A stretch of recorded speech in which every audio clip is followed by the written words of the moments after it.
Obsèques de Françoise Hardy, ce souhait de la chanteuse qui risque de poser problème.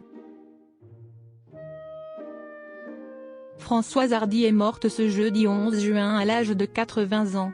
Gravement malade, la chanteuse avait pris ses dispositions. Et pour ses obsèques, elle avait été très claire sur ce qu'elle souhaitait. Maman est partie. Si est avec ces mots bouleversants que Thomas Dutronc a annoncé la mort de Françoise Hardy, ce mardi 11 juin. À 80 ans, l'icône de la chanson française s'en est allée après des années de lutte acharnée contre la maladie. Dans les colonnes de Paris Match il y a quelques mois, la chanteuse expliquait se préparer à la fin. Et disait alors vouloir y aller le plus tôt, le plus vite et le moins douloureusement possible. Militante pour l'euthanasie, Françoise Hardy avait pris ses dispositions. Avec l'aide de mon notaire, j'ai rédigé un testament il y a quelques années, racontait-elle aux Parisiens. J'espère laisser à Thomas de quoi payer les droits de succession exorbitants qui lui seront réclamés, ainsi que les charges qu'un studio et un appartement où habitent de très proches amis lui coûteront. À son fils unique, elle a aussi laissé des instructions pour ses obsèques. Selon Paris Match, elle lui a demandé d'être incinérée dans l'intimité et sans cérémonie religieuse. Mort de Françoise Hardy, le dilemme de Thomas Dutronc. Thomas Dutronc va donc devoir trouver un compromis.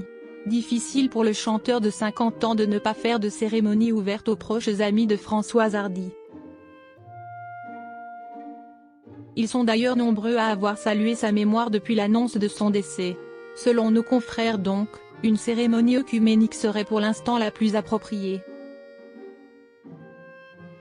Des obsèques laïques, mais avec l'entourage de la chanteuse, pourraient permettre à tout le monde de faire le deuil de l'idolé des yéyés. Toujours d'après Paris Match, Françoise Hardy devrait être incinérée au cimetière du Père-Lachaise, mais pas enterrée dans le 20e arrondissement de Paris. Si est en Corse, où vit Jacques Dutronc, que la chanteuse pourrait être inhumée. En 1965, elle a fait construire une magnifique maison à Monticello, au nord de l'île de Beauté. À l'époque, elle était en couple avec le photographe des stars, Jean-Marie Perrier. Françoise Hardy, cette maison symbolique en Corse. Si est quand même moi qui ai fait construire la maison à Monticello pour Françoise, qui gagnait à l'époque beaucoup d'argent. Et pourtant, je n'y ai jamais habité avec elle, mais j'ai passé 40 ans à rendre visite à Jacques dans cette maison, disait-il d'ailleurs. Depuis, si est Jacques Dutronc qui y vit avec sa compagne. Mais malgré leur séparation, Françoise Hardy et le père de son fils sont restés très proches.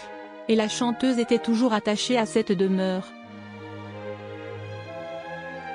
À cause de ses problèmes de santé, Françoise Hardy n'a pas pu se rendre en Corse depuis des années. Mais pour son repos éternel, si est là qu'elle voudrait être. Sans douleur ni remords.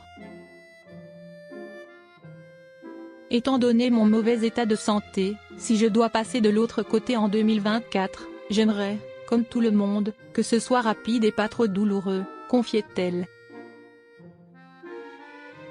Même si la douleur de la séparation d'avec mon fils et son père sera infinie, disait-elle aux Parisiens. Mais je veux croire que les liens les plus forts se maintiennent quoi qu'il arrive et où que l'on soit.